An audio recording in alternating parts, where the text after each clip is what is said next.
Hello, hello, my friends. Welcome to an episode of Self to Society. My name is Dennis, and thank you for hanging out with me once again. Today, we're going to chat a little bit about solitude. I wanted to do a little three-part series on time and space. Time and space are both infinite, if we think about it in pretty rational terms. Like time, we don't know when it started, and we don't know when it will end. And space is this thing that we can't explore far enough to know where it is. And when we think about time and space as humans, we typically think about our time and space. Like we're almost never thinking about other people's time and space and how they're using their energy and their human existence and lotta. So when we think about these topics, it's typically pretty internally focused. And so the reason I wanted to do this three-part series was aloneness, which was the first episode of this series, loneliness, and now solitude. They all sound similar. And I've even had good friends question me, like, what's the difference? I'm going to do a quick recap.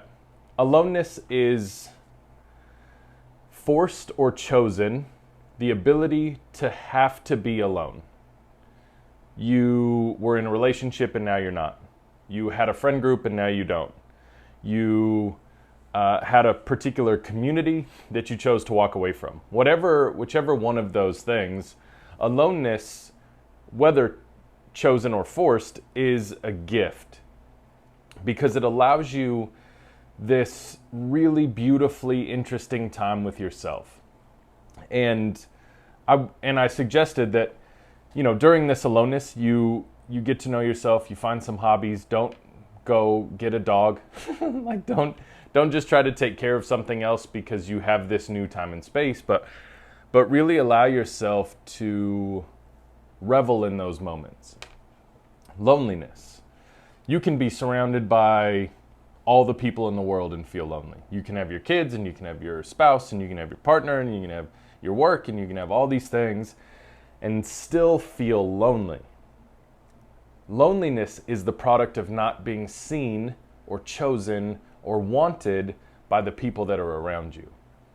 When we feel loneliness, it is devastating. It's a devastating feeling, especially when we're surrounded by people that we love who don't choose to love us back the same way. And that's the boundary that I outlined in the second episode of this series. Now, solitude. All three of these leave us in some form of wonder, I hope. I hope all three, aloneness, loneliness, and solitude, leave us in a state of wonder. I'm a very curious human being. And in being a curious human being, it is so fun, for lack of a better term, to sit and look at the world and just wonder why. What's fascinating is that I have some very, very good friends in this world, and I'm grateful for them. One of them in particular is my friend Pat. He lives in Florida. He actually will hate that I said his name on here. So let's. I wish I had like a sound machine. Pat and I were having this conversation when I was visiting him this summer in Florida, and we were talking about that sort of wonder and curiosity. And what I learned in that, and it's not that I learned it for the first time, but it was a reminder that not everybody wonders in the same way. And I think the more that I get to know myself, the more time that I've spent in solitude, and the more time that I've allowed for myself to explore who I am, why I am what I am. What's fascinating for me is that the more I know myself, the more lost I feel. And that's going to sound probably shitty. And nobody wants to feel lost. You know what I mean? So,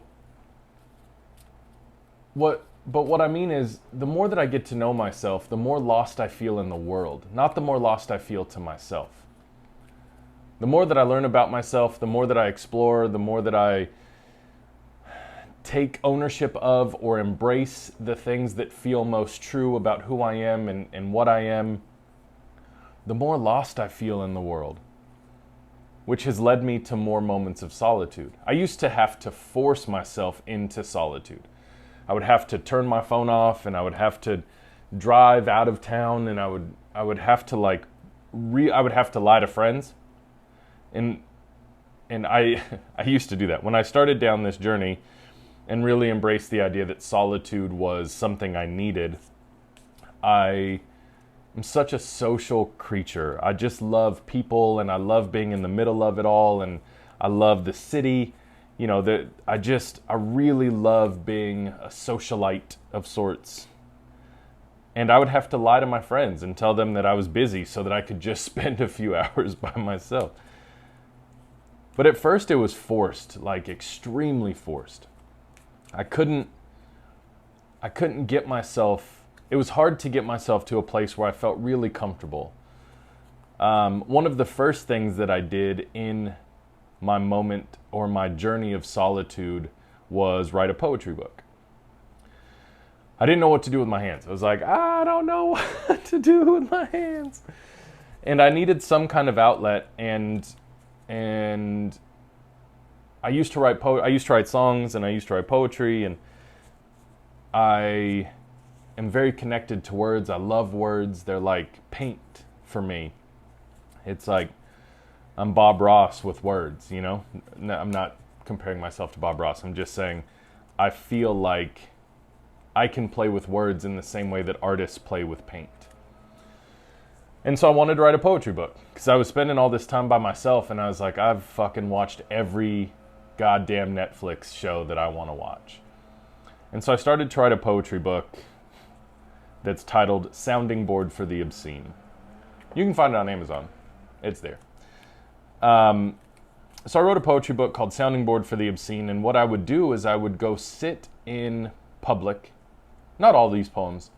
Probably, there's 50 poems in the book. Probably half of them, I sat in public by myself, and I observed what was around me, and that's what I wrote about in some creative form or fashion.